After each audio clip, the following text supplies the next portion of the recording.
नमस्कार दोस्तों, welcome to my channel भूतिया इंडस्ट्रीज। अगर आपने इस चैनल को अभी तक सब्सक्राइब नहीं किया तो अभी सब्सक्राइब कीजिए और कहानी सुनने के लिए चलिए। अब ज्यादा समय न गंवाते हुए कहानी शुरू करते हैं। मेरा नाम है दर्पण और मैं नेपाल की राजधानी काठमांडू का रहने वाला हूँ। आज जो कहानी मैं आप सभी को बताने जा रहा हूँ, इस कहानी को सिर्फ कहानी मत समझना। यह घटना में अपने होश में रहते हुए अपने आंखों से देखा था और अनुभव किया था, लेकिन उस समय मैं चाहकर भी कुछ नहीं कर पा रहा था। और उस घटना के बारे में आज भी सोचते हुए मेरे रोंगटे खड़े हो जाते हैं। लोग कहते हैं अगर किसी पनौती इंसान का मुंह सुबह देख लो तो पूरा दिन खराब हो जाता है, लेकिन पता नहीं मैं उस दिन किसका मुंह देखकर उठा था। आज भी वो दिन मेरी जिंदगी का बस एक सवाल बनकर रह गया। बहुत सारे लोगों को मैं उस घटना के बारे में बताया। किसी ने यकीन किया तो किसी ने नहीं किया। किसी ने कहा यह शायद हो सकता है और किसी ने कहा वो बिल्कुल मेरा एक भ्रम था, लेकिन किसी भी हालत में मैं इसको भ्रम नहीं मान सकता हूं। आज मेरा उम्र 45 साल का है और यह घटना आज से लगभग 11 साल पहले की है। दरअसल उन दिनों मैं नया ट्रक ड्राइवर का काम कर रहा था। मुझे बस कुछ ही दिन हुआ था कि मुझे ड्राइविंग लाइसेंस मिल गया था। ड्राइविंग लाइसेंस मिलने से पहले मैं लगभग 5 साल तक ट्रक ड्राइवर की हेल्पर के तौर पर काम करता था।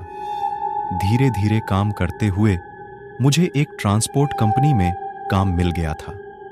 ट्रक में सामान उठाकर एक जगह से दूसरी जगह ट्रांसफर करना ही मेरा काम होता था। उस दिन ट्रक भरकर चावल लेकर मुझे ट्रांसपोर्ट करना था। नेपाल की देवघर नाम का एक जगह पर 8 से 10 घंटे की सफर था, लेकिन यह मेरे लिए कोई नई बात नहीं थी, बल्कि देवघाट नाम का वह जगह मेरे लिए नया था। और उस दिन बदकिस्मती से कोई दूसरा ड्राइवर अवेलेबल नहीं था, इसीलिए मुझे ही जाना पड़ा। पहले मैं कभी वहां गया नहीं था। उस ट्रांसपोर्ट के काम में मेरे साथ एक हेल्पर भी था, लेकिन वह देवघाट पहुंचने से पहले ही उतरने वाला था। बात हुआ था, वह जहां उतरेंगे वहां से मेरा डेस्टिनेशन ज्यादा दूर नहीं है। वहां का कर्मचारी पहले से ही रास्ते में मौजूद होंगे, बाकी रास्ता वह लोग कॉल करके बता देंगे। उस समय मेरे पास एक नकिया का बटन वाला फोन हुआ करता था। उसमें हर किसी का नंबर मैं सेव करके रखता था। यह सारी बातें जरूरी हैं, क्योंकि आगे चलकर मेरे साथ जो हुआ था वह कभी भी ना होता अगर मैं पहले से ही चेत हो जाता। खतरे की घंटी सुबह निकलने से पहले ही बज चुकी थी। सुबह 9 बजे मुझे रवाना होना था, लेकिन ट्रक लोड होने के बाद अचानक एक जोरों की आवाज के साथ ट्रक का पीछे की टायर फट गया। और फिर क्या, फिर से ट्रक खाली करके नया चक्का लगाकर रीलोड करना पड़ा और इसमें बहुत वक्त निकल गया। लेकिन वो ट्रांसपोर्ट इमरजेंसी था, मतलब किसी भी हालत में वहां आज पहुंचना ही पड़ेगा। तो फिर ऐसे में रवाना देने में 12 बज चुका था। मैं और मेरा हेल्पर बातें करते हुए बहुत ही मजे से उस ट्रिप का आनंद ले रहा था। दोपहर का खाना हम लोग एक साथ एक ढाबे में खाया। पूरा दिन कैसे निकल गया पता ही नहीं चला।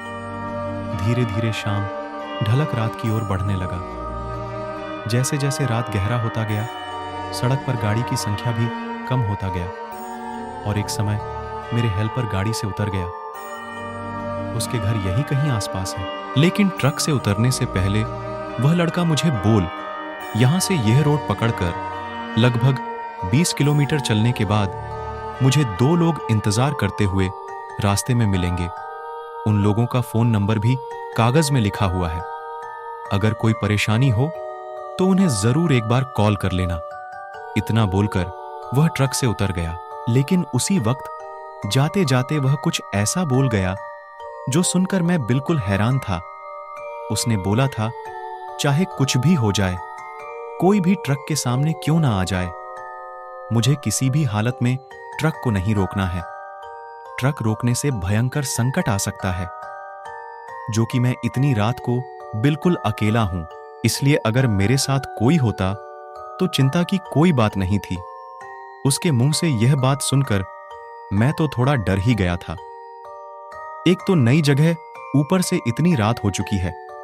लेकिन फिर मैं सोचा, ज्यादा दूर की बात तो नहीं है ना। बस 20 किलोमीटर का सफर तय करने के बाद मुझे वह लोग जरूर मिल जाएंगे।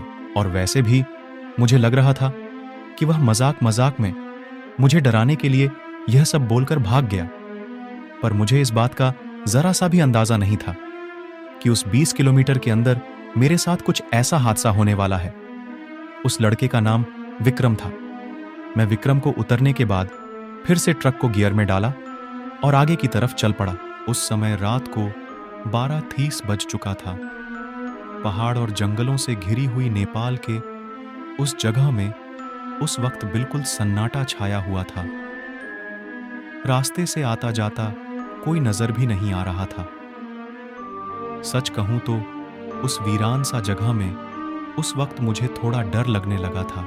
ट्रक की हेडलाइट के रोशनी में आगे की रोड बिल्कुल साफ दिखाई दे रही थी। सब कुछ ठीक ठाक ही चल रहा था। ऐसे में अचानक मेरे सामने जंगलों के अंदर से एक बड़ा साइज का बिल्ली रास्ते के दूसरे तरफ दौड़ते हुए निकल गया। हमारे संस्कार में रास्ते में बिल्लियों का ना अशुभ माना जाता है। बुजुर्ग लोग कहते हैं ऐसी हालत में थोड़ी देर रुक जाना चाहिए, उसके बाद सफर में आगे बढ़ना चाहिए। लेकिन उस वक्त मेरे कानों में बस विक्रम की वह बातें गूंज रही थीं। मुझे लगा कि वह शायद मजाक मजाक में सीरियसली मुझे चेतावनी दे गए। चाहे कुछ भी हो जाए, मैं ट्रक नहीं रोकूंगा। जैसा सोचा वैसा ही किया। मैं आगे की तरफ बढ़ने लगा। चलते चलते एक बार मैं अपने जेब से फोन निकाला और देखा उसमें बस एक ही नेटवर्क सिंबल अप डाउन हो रहा था। अब मुझे थोड़ा और डर लगने लगा, क्योंकि इस हालत में अगर मोबाइल फोन पर नेटवर्क ना मिले तो किसी से कांटेक्ट करने में मुश्किल हो जाएगी।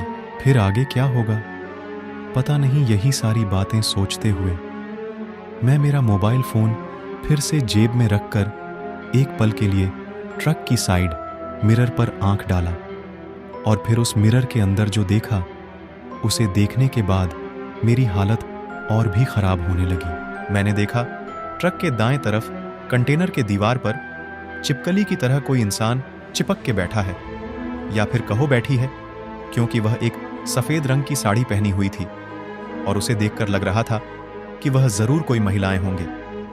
ऐसे कोई साधारण इंसान दीवार पर चिपक कर नहीं बैठ सकता।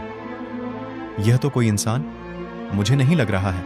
मेरी दिल की धड़कन और भी तेज होने लगा। ऐसे में अचानक आगे की रोशनी में मैंने देखा एक लासाया जंगल से निकलकर बहुत ही तेज गति से सड़क पार करते हुए दूसरी तरफ गायब हो गया।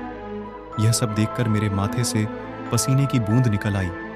अगले ही पल जब मैं साइड मिरर पर फिर से नजर डाला तो देखा इस बार कंटेनर के दीवार पर कोई नहीं था। मैंने सोचा कि यह सब एक भ्रम है। डर के मारे अनब सनब चीजें दिखाई दे रही हैं। ऐसे हालत में मानो समय और रास्ता एक जगह पर रुकी हुई थी। उस 20 किलोमीटर का सफर ऐसा लग रहा था जैसे मुझे 20 किलोमीटर नहीं 200 किलोमीटर जाना है। मैं ट्रक की स्पीड थोड़ा बढ़ाया और मैंने जागरूकता के साथ ट्रक चलाने लगा।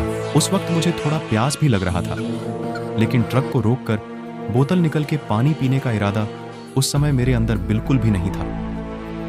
मैं बस सोच रहा था कब मैं इस 20 किलोमीटर का सफर खत्म कर पाऊंगा।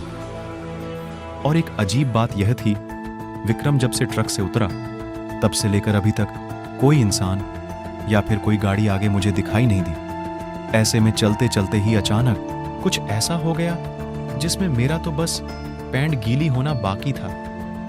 ट्रक में फुल रहने के बावजूद अचानक ट्रक आवाज करते हुए रास्ते में ही रुक गया। मैं काफी हैरान हो गया। कई बार कोशिश करने के बावजूद ट्रक स्टार्ट होने का बिल्कुल नाम ही नहीं ले रहा था।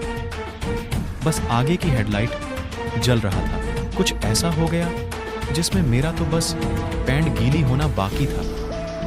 ट्रक में फुल रहने के बावजूद अचानक ट्रक आवाज करते हुए रास्ते में ही रुक गया। मैं काफी हैरान हो गया। कई बार कोशिश करने के बावजूद ट्रक स्टार्ट होने का बिल्कुल नाम ही नहीं ले रहा था। बस आगे की हेडलाइट जल रहा था और उस रोशनी में दूर सुनसान सड़क और वीरान वातावरण के अलावा कुछ भी नजर नहीं आ रहा था। ऐसा लग रहा था कि मानो मैं दुनिया से बाहर आ चुका हूं। मैं फिर और एक बार अपना नजर घुमाया और साइड मिरर पर देखा, लेकिन फिर से मुझे वहां कुछ अजीब दिखाई नहीं दिया। अब मैं क्या करूं? मुझे कुछ भी समझ नहीं आ रहा था। मैंने फिर से जेब से मेरा मोबाइल निकाला और पर्स में रखी हुई उस कागज को निकाला जिस कागज में उन लोगों का नंबर दिया हुआ है। लेकिन मोबाइल फोन ऑन करते ही मैं देखा, थोड़ा बहुत जो नेटवर्क कुछ देर पहले मिल रहा था वह अभी बिल्कुल गायब है। फिर भी मैं कॉल करने की कोशिश की, लेकिन नाकामयाब रहा। हाथ घड़ी में देखा तो समय हो चुका, 1 बज चुका था। मैंने थोड़ा इधर उधर नजर घुमाया तो मेरे चारों तरफ अंधेरों के अलावा मुझे कुछ और नहीं दिखाई दी। अजीब मुसीबत है, एक तो फोन में नेटवर्क नहीं है और दूसरी बात आसपास कोई नजर भी नहीं आ रहा। डर के मारे मैं ट्रक के दरवाजा को लॉक करने का सोचा। फिर मैं जैसे ही लेफ्ट साइड की दरवाजा को लॉक करने के लिए आगे गया तो मुझे पीछे थोड़ी ही दूर रास्ते के बगल में एक पेड़ के नीचे छोटी सी दुकान दिखाई दी। दुकान देखकर मैं सोच में पड़ गया। अभी तो इस रास्ते से होकर आया, लेकिन गौर से देखने के बाद भी मुझे कोई दुकान दिखाई नहीं दी थी। तो फिर यह कहां से आ गई? फिर मैंने सोचा, चलो अच्छा ही हुआ, ऊपर वाले शायद मेरी पुक सुन ली। दुकान के अंदर कोई ना कोई मुझे मिल ही जाएंगे। विक्रम ने जाते हुए उस समय खामखा ही मुझे डरा दिया था और उसी डर के कारण मुझे मिरर में वह अजीब चीज दिखाई दी। यह सोचते हुए मैं ट्रक की चाबी निकाला और दरवाजा खोलते हुए नीचे उतर आया। फिर मैंने देखा थोड़ी ही दूर दुकान के अंदर एक लाटेन बहुत ही धीमी धीमी जल रही है। 202 कदम आगे चलने के बाद मैं उस छोटी सी दुकान के अंदर पहुंच गया। मैंने देखा दुकान के अंदर एक बूढ़ी औरत बैठी हुई है। वह घूंघट निकलकर नीचे की तरफ झुककर बैठी हुई थी। मैंने उसके सामने जाने के बावजूद वो आंख उठाकर मेरी तरफ नहीं देखा। शायद इनकी उम्र हो चुकी है, इसी के कारण ठीक से दिखाई या फिर सुनाई नहीं देता होगा। उसकी हालत देखकर मुझे तरस आया। मैं खास कर बोला, दादी जी क्या चाय मिल सकती है? उसने आंख उठाकर देखा, लेकिन सच कहे तो उस चेहरे में मुझे कुछ अजीब नहीं दिखाई दी। उसे देखकर लगा बेचारी बहुत ही दुखी होगी शायद, वरना इस उम्र में कौन क्यों काम करेगा। उसने कांपते हुए अपने हाथों को निकाला और चाय बनाने लगा।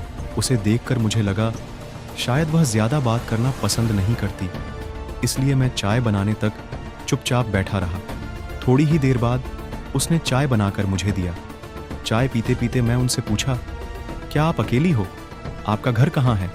तो फिर उसने बातें करना शुरू की।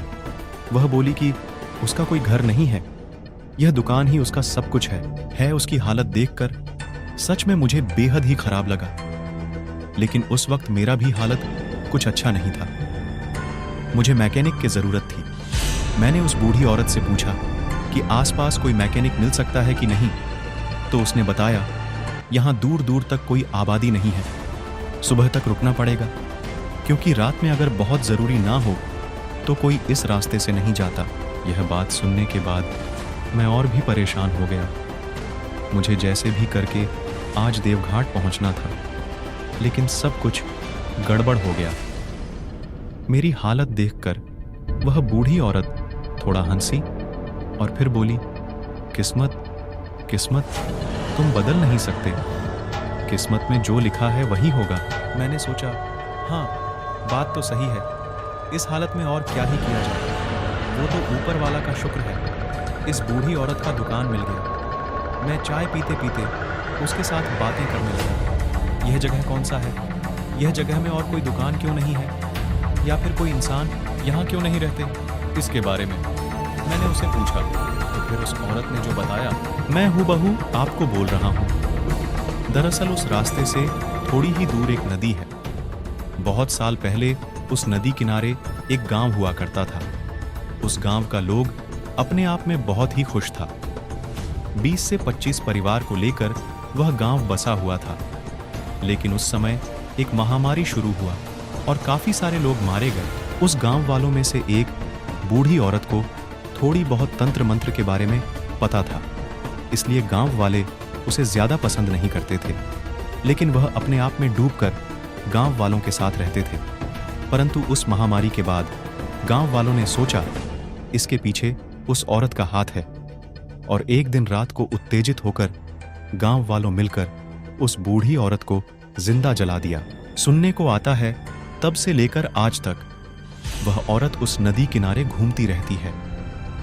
वह इंसान से बहुत नफरत करती है, इसलिए रात के अंधेरों में अकेले इंसान को वह अपनी शिकार बनाती है।